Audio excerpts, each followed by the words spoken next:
ಎಲ್ಲರಿಗೂ ನಮಸ್ಕಾರ. ಈ ವಿಡಿಯೋದಲ್ಲಿ ನಾವು ಮನೆಯಲ್ಲಿ ಸರಳವಾಗಿ ಸರಸ್ವತಿ ಪೂಜೆಯನ್ನು ಹೇಗೆ ಮಾಡುವುದು ಎಂದು ತಿಳಿಸಿದ್ದೇನೆ. 5 ವರ್ಷದೊಳಗಿನ ಮಕ್ಕಳಿಗೆ ಅಕ್ಷರಾಭ್ಯಾಸ ಮಾಡಿಸಲು ಇದು ಉತ್ತಮ ದಿನ. ಪೂಜಾ ವಿಧಿವಿಧಾನ, ಸರಳ ಮಂತ್ರಗಳು ಮತ್ತು ಪೂಜಾ ಸಮಯದ ಬಗ್ಗೆ ಸಂಪೂರ್ಣ ಮಾಹಿತಿ ಇಲ್ಲಿದೆ. ಸರಸ್ವತಿ ಪೂಜೆ ಯಾವ ವಯಸ್ಸಿನವರು ಬೇಕಾದರೂ ಮಾಡಬಹುದು. ನೀವು ಹೊಸದಾಗಿ ಏನನ್ನಾದರೂ ಕಲಿಯಲು ಬಯಸಿದರೆ ಈ ದಿನ ಶುಭ ದಿನ. ಒಂದು ವೇಳೆ ಮಕ್ಕಳಿಗೆ ಸರಿಯಾದ ವಯಸ್ಸಿನಲ್ಲಿ ಅಕ್ಷರಾಭ್ಯಾಸ ಮಾಡಿಸದಿದ್ದರೆ ಈ ದಿನ ಮಾಡಬಹುದು. ಪೂಜೆಗೆ ಮೊದಲು ಮನೆಯನ್ನು ಸ್ವಚ್ಛಗೊಳಿಸಿ. ಮನೆ ಶುಚಿಯಾಗಿದ್ದರೆ ಸಕಾರಾತ್ಮಕ ಶಕ್ತಿ ಹೆಚ್ಚುತ್ತದೆ. ಮೊದಲು ಮನೆಯನ್ನು ಗುಡಿಸಿ ಒರೆಸಿ ಮನೆ ಮುಂದೆ ಸುಂದರವಾದ ರಂಗೋಲಿ ಹಾಕಿ ಹೊಸ್ತಲಿಗೆ ಪೂಜೆ ಮಾಡಿ. ನಂತರ ದೇವರ ಕೋಣೆಯಲ್ಲಿ ಹಳೆಯ ಹೂವುಗಳನ್ನು ವಿಸರ್ಜಿಸಿ ಪೂಜಾ ಮಂದಿರವನ್ನು ಒರೆಸಿಕೊಳ್ಳಿ. ದೇವರ ಕೋಣೆಯಲ್ಲಿ ಸ್ವಲ್ಪ ಗಂಜಲ ಅಥವಾ ಅರಿಶಿಣವನ್ನು ಹಾಕಿ ಒರೆಸಿದರೆ ಉತ್ತಮ. ಈಗ ಒಂದು ತಟ್ಟೆಯಲ್ಲಿ ಸ್ವಲ್ಪ ಗಂಧ, ಚಿಟಿಕೆ ಜಾವಾದು ಪೌಡರ್ ಮತ್ತು ಅರಿಶಿಣ ಹಾಗೂ ಸ್ವಲ್ಪ ನೀರು ಹಾಕಿ ಬೆರೆಸಿ.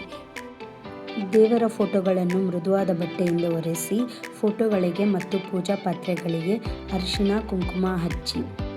ಈ ದಿನದಂದು ಸರಸ್ವತಿ ಪೂಜೆ ಮಾಡಲು ಬೆಳಿಗ್ಗೆ 7:15ರಿಂದ 9:20ರವರೆಗೆ ಸಮಯ ಬಹಳ ಉತ್ತಮವಾಗಿದೆ. ಮಧ್ಯಾಹ್ನದ ವೇಳೆ ಪೂಜೆ ಮಾಡುವವರು 12:30ರಿಂದ 1:40ರೊಳಗೆ ಮಾಡಬಹುದು. ಈ ಶುಭ ಮುಹೂರ್ತದಲ್ಲಿ ತಾಯಿ ಸರಸ್ವತಿಯನ್ನು ಪೂಜಿಸಿ ಜ್ಞಾನ ಸಮೃದ್ಧಿಯನ್ನು ಪಡೆಯಿರಿ. ಪೀಠದ ಮೇಲೆ ಅಷ್ಟದಳ ರಂಗೋಲಿ, ಶ್ರೀಚಕ್ರ ಅಥವಾ ಸ್ವಸ್ತಿಕ್ ಚಿಹ್ನೆಯನ್ನು ಹಾಕಬಹುದು. ರಂಗೋಲಿ ಹಾಕಲು ಅಕ್ಕಿ ಹಿಟ್ಟು ಉಪಯೋಗಿಸಿದರೆ ಸೂಕ್ತ. ನಂತರ ಅಕ್ಷತೆಯನ್ನು ಸಿದ್ಧ ಮಾಡಿಕೊಳ್ಳಿ. ಕಲಶ ಪ್ರತಿಷ್ಠಾಪನೆಗೆ ಚೊಂಬಿನಲ್ಲಿ ನೀರು ಹಾಕಿ ಅದಕ್ಕೆ ಅರಿಶಿಣ, ಕುಂಕುಮ, ನಾಣ್ಯ, ಅಕ್ಷತೆ, ಜವಾದು ಪೌಡರ್ ಹಾಕಿ 3 ಅಥವಾ 5 ಎಲೆಗಳನ್ನು ಇಡಿ.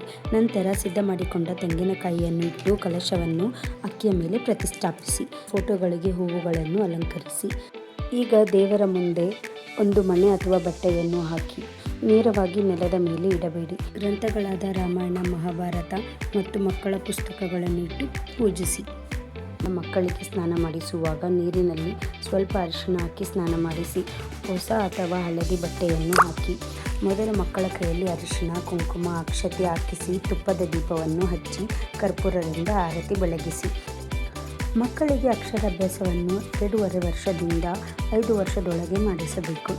ಈ ದಿನದಂದು ಅಕ್ಷರ ಕಲಿಯುವುದರಿಂದ ಮಗುವಿನ ಗಮನ ಮತ್ತು ಏಕಾಗ್ರತೆ ಹೆಚ್ಚುತ್ತದೆ. ಜ್ಞಾನ ದೇವತೆ ಸರಸ್ವತಿಯ ಆಶೀರ್ವಾದ ಪಡೆಯುವುದರಿಂದ ಮಗುವಿಗೆ ಉತ್ತಮ ಬುದ್ಧಿಶಕ್ತಿ ಮತ್ತು ಸ್ಮರಣ ಶಕ್ತಿ ಹೆಚ್ಚುತ್ತದೆ. ಪೂಜೆಯ ಸಮಯದಲ್ಲಿ ಮಂತ್ರಗಳನ್ನು ಕೇಳುವುದು ಅಥವಾ ಪಠಿಸುವುದು ಮಗುವಿನ ಉಚ್ಚಾರಣೆ ಮತ್ತು ಮಾತು ಸ್ಪಷ್ಟವಾಗಲು ಸಹಕಾರಿಯಾಗುತ್ತದೆ. ಚಿಕ್ಕ ವಯಸ್ಸಿನಲ್ಲೇ ಸಂಪ್ರದಾಯ ಮತ್ತು ಗುರು ಹಿರಿಯರ ಬಗ್ಗೆ ಗೌರವ ಬೆಳೆಯುತ್ತದೆ. ಇದು ಜೀವನಕ್ಕೆ ಭದ್ರವಾದ ಬುನಾದಿಯಾಗುತ್ತದೆ. ಪೂಜೆ ಮತ್ತು ಸಂಭ್ರಮದ ನಡುವೆ ಅಕ್ಷರ ಬರೆಯುವುದರಿಂದ ಮಗುವಿಗೆ ಓದು ಬರಹದ ಬಗ್ಗೆ ಭಯ ಹೋಗಿ ಕುತೂಹಲ ಮತ್ತು ಆಸಕ್ತಿ ಮೂಡುತ್ತದೆ. ಒಂದು ತಟ್ಟೆಯಲ್ಲಿ ಅಕ್ಕಿ ಹಾಕಿ ಅದರ ಮೇಲೆ ಮಗುವಿನಿಂದ ಓಂ ಅಥವಾ ಆ ಅಕ್ಷರ ಬರೆಯಿಸಿ. ಸ್ಕ್ರೀನ್ ಮೇಲೆ ಕೊಟ್ಟಿರುವ ಮಂತ್ರವನ್ನು 5 ಅಥವಾ 11 ಬಾರಿ ಹೇಳಿಸಿ. 5 ವರ್ಷ ಮೇಲ್ಪಟ್ಟ ಮಕ್ಕಳಿದ್ದರೆ ಈ ಸ್ಕ್ರೀನ್ ಮೇಲೆ ತೋರಿಸುವ ಮಂತ್ರವನ್ನು ಜಪಿಸಲು ಹೇಳಿ. ಪೂಜೆ ಮುಗಿದ ನಂತರ ಈ ಅಕ್ಕಿಯನ್ನು ಸಿಹಿ ಮಾಡಿ ಅಥವಾ ಪಕ್ಷಿಗಳಿಗೆ ಹಾಕಿ